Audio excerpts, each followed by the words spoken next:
Gajian karyawan udah dekat, uang kas kosong, satu-satunya jalan kita gadaikan atau jual rumah ini, Mas. Ya Allah, kalau ini jalannya, aku ikhlas. Asal mereka semua tetap makan. Asal mereka nggak pulang kampung dengan perut kosong. Seberapa jauh kamu rela berkorban demi orang lain? Seorang pria di Jogja membuktikan jawabannya ketika ia memutuskan menggadaikan rumah satu-satunya demi memastikan karyawannya tidak kelaparan. Kalau kamu percaya, kisah seperti ini layak didengar lebih banyak orang. Tekan subscribe sekarang, biar kamu nggak ketinggalan kisah-kisah nyata yang bikin hati bergetar. Hujan sore itu turun perlahan, membasahi jalanan kecil di sudut kota Jogja. Di ujung jalan yang becek, berdiri sebuah bengkel sederhana bernama Arman Motor. Catnya mulai pudar dimakan waktu, tapi tetap ramai oleh tawa para karyawan muda yang bekerja di dalamnya. Di balik pintu bengkel itu, seorang pria berusia 40-an, tubuhnya kekar namun matanya teduh, sedang memeriksa mesin motor seorang pelanggan. Dialah Pak Arman, sosok yang dikenal bukan hanya sebagai bos, tapi juga sebagai ayah bagi 5 karyawannya. Mereka bukan sekadar pekerja, mereka adalah anak-anak muda yang dulu terjebak pengangguran, sebagian yatim piatu, sebagian lagi datang dari desa dengan harapan tipis akan kehidupan yang lebih baik. Sejak awal mendirikan bengkel kecil ini, Pak Arman selalu percaya bahwa rezeki bukan hanya untuk dirinya sendiri. Kalau kita menolong orang lain, pasti nolong kita balik. Begitu kalimat yang selalu ia ulang setiap kali memberi semangat kepada karyawannya. Hidupnya memang tak pernah bergelimang harta, tapi sederhana, cukup, dan penuh rasa syukur. Rumah kecilnya di pinggir kota ia bangun perlahan dari keringatnya sendiri. Batu demi batu, semen demi semen, semuanya hasil kerja keras bertahun-tahun. Hidup terasa stabil, usaha berjalan, keluarga bahagia, karyawan pun loyal. Namun siapa sangka, badai besar sedang menunggu di tikungan waktu. Sebuah ujian yang kelak membuatnya harus memilih antara mempertahankan rumah yang ia cintai, atau menyelamatkan orang-orang yang sudah ia anggap seperti darah dagingnya sendiri. Semua berawal dari kabar yang terdengar sepele namun membawa guncangan besar. Krisis ekonomi mendadak melanda. Awalnya hanya terdengar desas-desus, harga bahan baku naik, pelanggan mulai berkurang. Tapi dalam hitungan minggu, dampaknya terasa nyata. Bengkel yang biasanya tak pernah sepi kini sunyi seperti kuburan. Tak ada lagi suara knalpot minta servis. Tak ada antrean motor di depan pintu. Hanya suara angin dan denting peralatan yang sesekali terdengar. Pak Arman mulai mencatat pemasukan dan pengeluaran, dan untuk pertama kalinya angka merah mendominasi bukunya. Sementara itu, para karyawan yang biasanya ceria, kini terlihat gelisah. Mereka masih datang bekerja, tapi mata mereka menyimpan ketakutan. Takut kalau hari itu adalah hari terakhir mereka bekerja. Di rumah, keadaan tak kalah sulit. Istrinya, Bu Sari, harus memutar otak mengatur keuangan rumah tangga. Cicilan sekolah anak menunggu, kebutuhan dapur tetap berjalan, sementara pemasukan hampir nol. "Mas, apa kita sanggup terusin?" tanya Bu Sari pelan suatu malam, matanya basah menahan air mata. Pak Arman hanya diam, menggenggam tangan istrinya erat. Dalam hati ia tahu, badai ini belum puncaknya. Dan firasat itu benar, karena beberapa hari kemudian, ia menerima kabar yang membuat lututnya hampir lemas. Uang kas bengkel habis, sementara gaji karyawan jatuh tempo minggu depan. Malam itu, Pak Arman duduk sendirian di ruang tamu. Lampu temaram, suara hujan masih mengguyur di luar. Di atas meja, tergeletak sebuah amplop kosong, tempat biasa ia menyimpan uang gaji karyawan. Tapi kali ini, amplop itu hampa. Tak ada uang sepeser pun. Tangannya gemetar saat menutup wajahnya. Ia tahu, besok pagi para karyawan pasti akan menanyakan soal gaji. Mereka punya keluarga, ada yang harus mengirim uang ke orang tua di desa, ada pula yang harus membeli susu untuk anaknya yang baru lahir. Bisiknya lirih, nyaris patah. "Kalau ini ujian, beri aku kekuatan." Di saat yang sama, pikirannya melayang ke rumah sederhana yang selama ini ia perjuangkan mati-matian. Rumah itu bukan hanya tempat berteduh. Di sanalah semua kenangan terukir, tawa anak-anaknya, perjuangan membangunnya batu demi batu, doa-doa di setiap malam panjang. Namun malam itu, sebuah ide gila muncul, menggadaikan rumah. Hatinya berontak. Itu satu-satunya harta paling berharga yang ia miliki. Tapi kalau ia tak lakukan, besok karyawan-karyawan itu mungkin tak bisa makan. Dilema itu menggerogoti jiwanya. Hanya ada dua pilihan, selamatkan rumah atau selamatkan mereka. Dan Pak Arman tahu, hatinya sudah memilih, meskipun konsekuensinya akan sangat menyakitkan. Pagi berikutnya, tanpa memberitahu siapapun, Pak Arman mengayuh motornya menuju ban. Langit mendung, seolah memahami beratnya langkah yang ia ambil. Di dalam tas lusuh yang ia bawa, terselip rapi sertifikat rumah, satu-satunya bukti jerih payahnya selama belasan tahun. Setiap meter tanah itu dulu ia beli dari hasil keringat dan doa. Tangan Pak Arman dingin saat menyerahkannya kepada petugas ban. "Bapak yakin mau menggadaikan ini?" tanya petugas, seolah memberi kesempatan terakhir untuk mundur. Tenggorokannya tercekat, tapi ia mengangguk mantap. Dalam hatinya hanya satu kalimat yang terus terulang. Kalau aku kehilangan rumah, aku masih bisa berjuang. Tapi kalau mereka kehilangan harapan, hidup mereka bisa hancur selamanya. Proses itu selesai dalam hitungan jam. Pak Arman keluar dari ban membawa uang tunai dalam tas yang sama. Rasanya seperti membawa sebongkah batu di dada. Di luar, hujan berhenti, tapi mata Pak Arman basah. Ia berdiri sejenak di tepi jalan, menatap langit kelabu sambil berbisik lirih. "Maaf, Bu, maaf, Nak, rumah kita bukan milik kita lagi untuk sementara." Perasaan bersalah itu menyesakan, tapi tekadnya sudah bulat. Saat motor tua itu melaju kembali ke bengkel, angin sore menyapu wajahnya yang letih.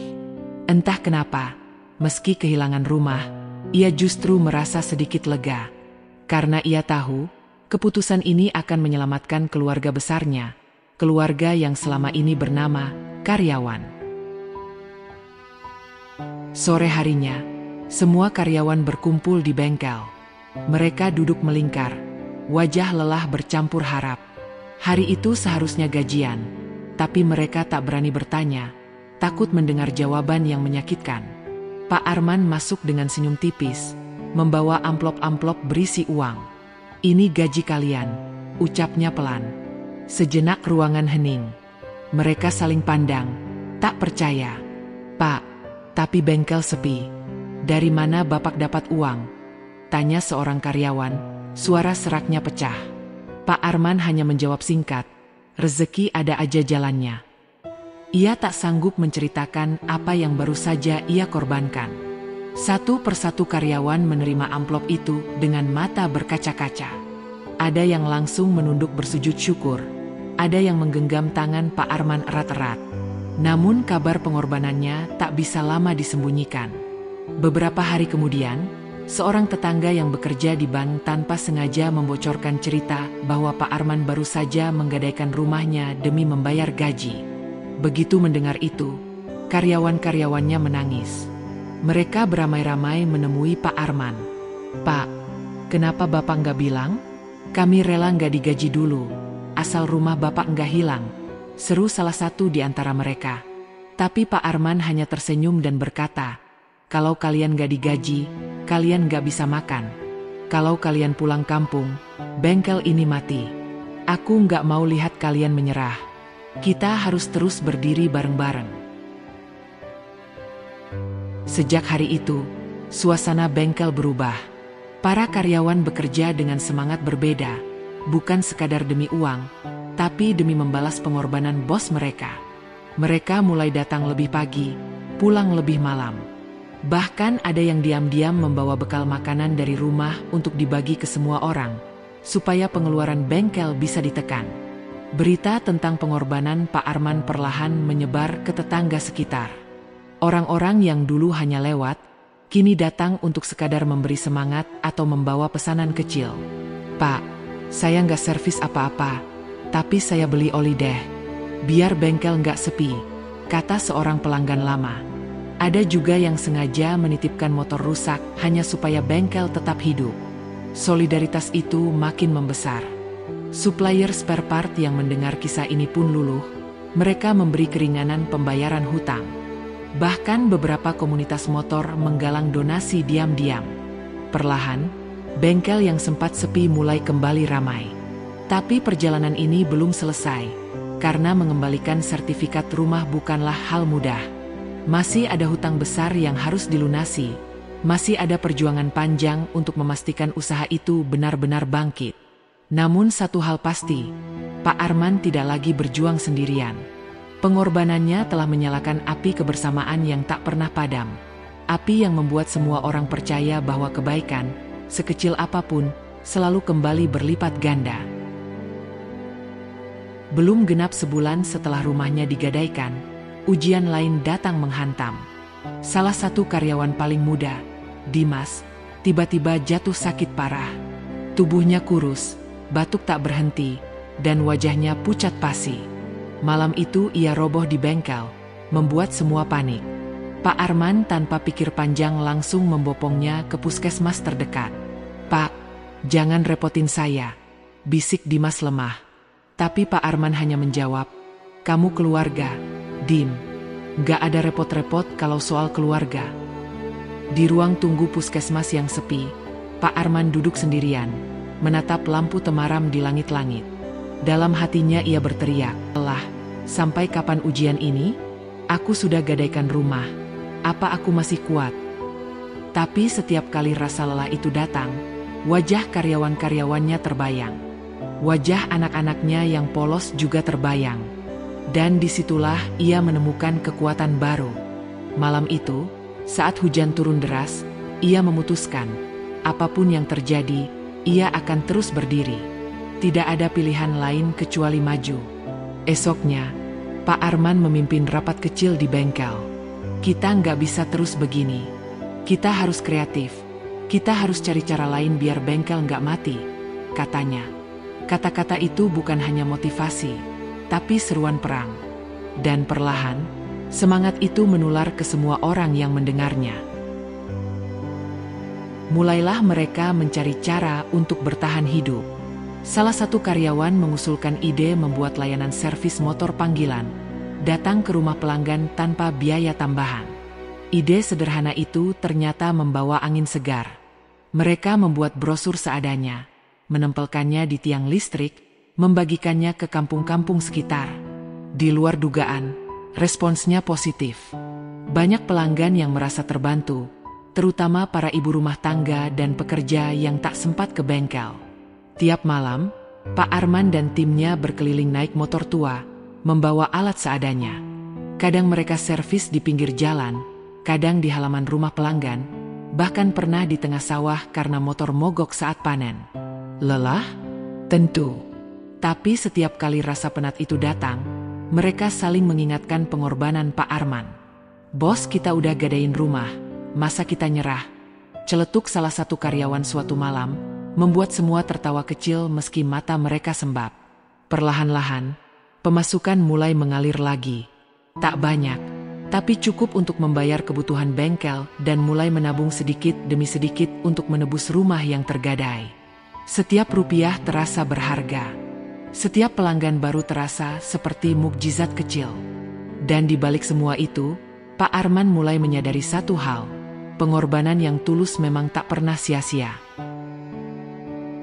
Suatu siang, saat bengkel mulai ramai kembali, sebuah kejutan datang. Seorang pria parubaya dengan mobil mewah berhenti di depan bengkel. Ia turun, menatap sekeliling, lalu menghampiri Pak Arman. "Sampean Arman, tuh?" tanyanya dalam logat Jawa halus. Pak Arman mengangguk, bingung. Pria itu tersenyum hangat. "Saya dulu pelanggan sampean, waktu masih kuliah. Saya dengar cerita sampean dari media sosial. Sampean hebat, Mas. Jarang ada bos kayak sampean." Ternyata, kisah pengorbanan Pak Arman diam-diam viral setelah seorang pelanggan memotret suasana bengkel dan menuliskannya di Facebook. Banyak yang terharu membaca cerita itu, tentang bos yang rela gadaikan rumah demi gaji karyawan.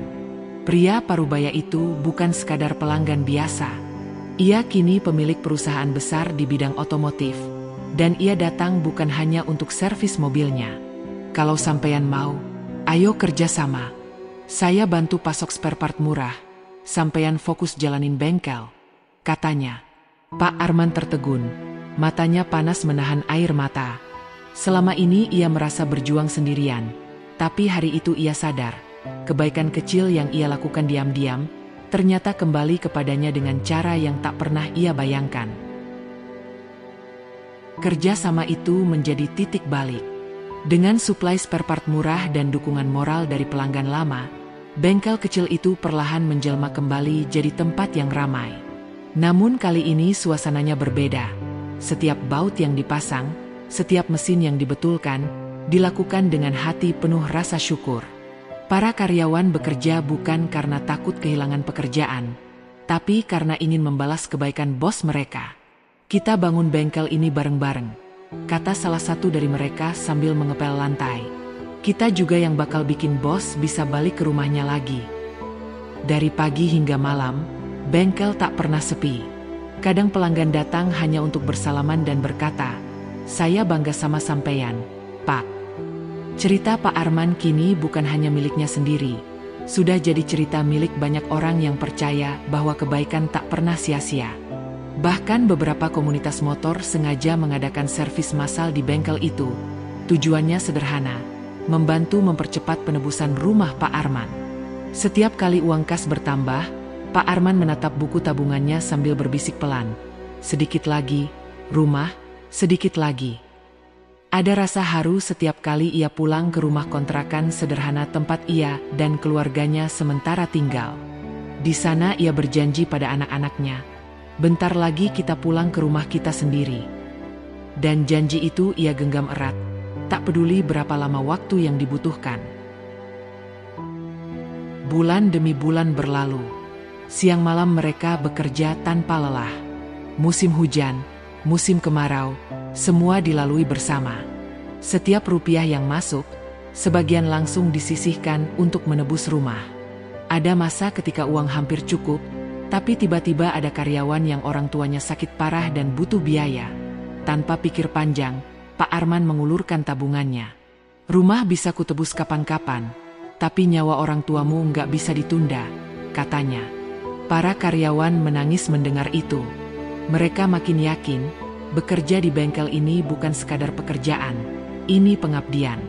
Sampai akhirnya, pada suatu pagi yang cerah, setelah 3 tahun penuh perjuangan, tabungan itu akhirnya cukup. Hari itu, mereka berangkat bersama ke Ban. Bukan hanya Pak Arman, tapi semua karyawannya ikut. "Ini bukan cuma rumah bos," kata mereka.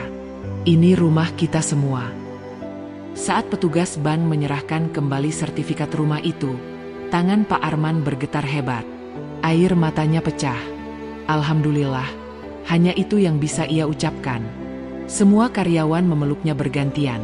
Dan di sana, di ruangan kecil itu, mereka merayakan kemenangan yang lahir dari air mata, peluh, dan doa tak berkesudahan. Hari itu jadi hari yang tak pernah mereka lupakan.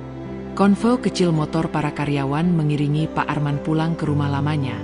Rumah yang 3 tahun lalu ia lepaskan demi mereka. Begitu pintu rumah dibuka, aroma ket lama dan kenangan masa lalu menyambut. Bu Sari, istrinya, tak kuasa menahan tangis saat menginjakan kaki kembali ke ruang tamu yang dulu mereka tinggalkan. "Mas, kita pulang," bisiknya sambil memeluk suaminya erat-erat. Anak-anak mereka, yang kini sudah remaja, berlari ke halaman, berteriak girang, "Rumah kita balik! Rumah kita balik!" Tetangga-tetangga ikut berdatangan, memberi selamat, sebagian ikut menangis haru. Malam itu mereka menggelar syukuran sederhana, nasi tumpeng, teh manis hangat, dan doa bersama. Tak ada pesta mewah, tapi kebahagiaan itu nyata, murni. Saat semua orang tertawa dan bercerita, Pak Arman duduk sebentar di teras, menatap langit malam yang bertabur bintang. Dalam hati ia berbisik, "Ya, semua pengorbanan ini ternyata tak sia-sia. Engkau ganti berkali lipat." Dan malam itu, Untuk pertama kalinya setelah bertahun-tahun, ia tidur nyenyak di rumah yang dulu ia korbankan. Rumah yang kini terasa lebih bermakna dari sebelumnya. Beberapa bulan setelah mereka kembali ke rumah, bengkel Arman Motor bukan lagi sekadar bengkel kecil di sudut kota. Berkat cerita pengorbanan Pak Arman yang terus menginspirasi banyak orang, usaha itu berkembang pesat. Pelanggan datang bukan hanya dari Jogja, tapi dari kota-kota tetangga. Banyak yang penasaran, ingin bertemu langsung dengan bos yang rela gadaikan rumah demi karyawan. Tapi meski usahanya semakin maju, Pak Arman tetap sederhana. Ia tetap memimpin doa sebelum kerja, tetap menyapa pelanggan dengan senyum yang sama, dan tetap mengingat hari-hari ketika bengkel itu hampir mati.